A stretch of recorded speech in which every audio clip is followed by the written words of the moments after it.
to say after this. I don't know what to say after this. Do you want to ask I questions? always have a question.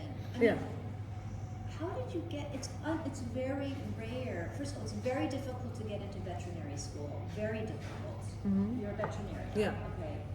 I don't know if did you study here or abroad? And I studied here in Rehovot. Okay, and it's really, I know it's very difficult to do It is So people difficult. go to Europe and other places to do it.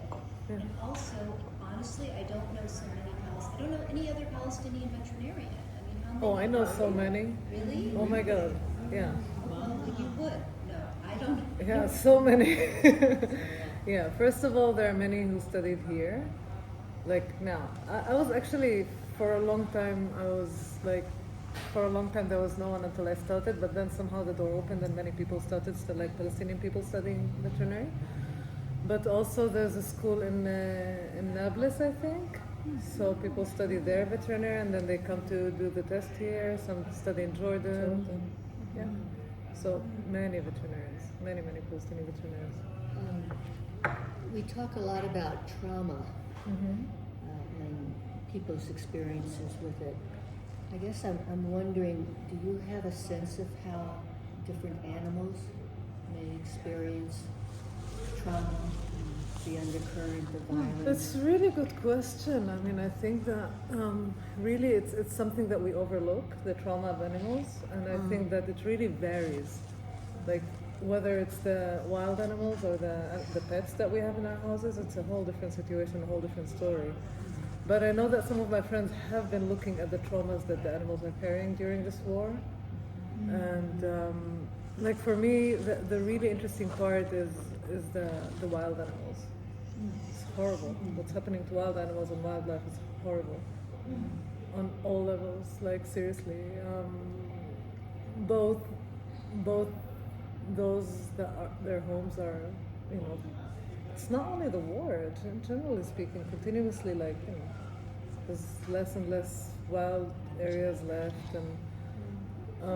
and then above all that, you know, like all the incredible noise and the fires and everything. So, yeah. But to the question of if there's any like study of how animals are responding to trauma, I don't think anyone studied it, but I do know that we are looking at it. And also the amazing thing is that when you have pets, then it's possible to work with them, and then you can do like conjunct work, like healing the animal's trauma, healing the person's trauma together, and that kind of becomes like working with therapy with the help of animals. But to wildlife, unfortunately, yeah. There's a song I thought to bring, and now I really want to bring it. I want to sing you a song. Go ahead. I want to ask you something. Yes, please. Were you in the Woodstock? What? Were you in the Woodstock? Was I? In the Woodstock? In the, Yes. So that's where I know you from. But I remembered where I saw you first. The first time you didn't see me, and that was when you and the staff were leading the Zoom Right. with Gabon Mate. With Gabon Mate. Gabon Mate. It was like a month into the war. Sorry? Maybe it was like a month into the Yeah. war. Yeah. Thank you. I don't know if you know who Gabon Mate is, but it was, were you there at the Zoom? Yes, It was a we- month we- into the war. yeah. A month into the war, Oh, they arranged a Zoom. There were Yeah, hundreds people of know me people from there. there. It's really funny. Yeah. There were hundreds of people there, right? Yeah. There were hundreds of people there listening to a Jewish Holocaust survivor, expert on trauma, and on the trauma of this conflict. And you know, just listening to him and asking questions. And it was, we were at our living room, you know, I connected the computer to the big screen so that we can be there. It was so healing. Thank you.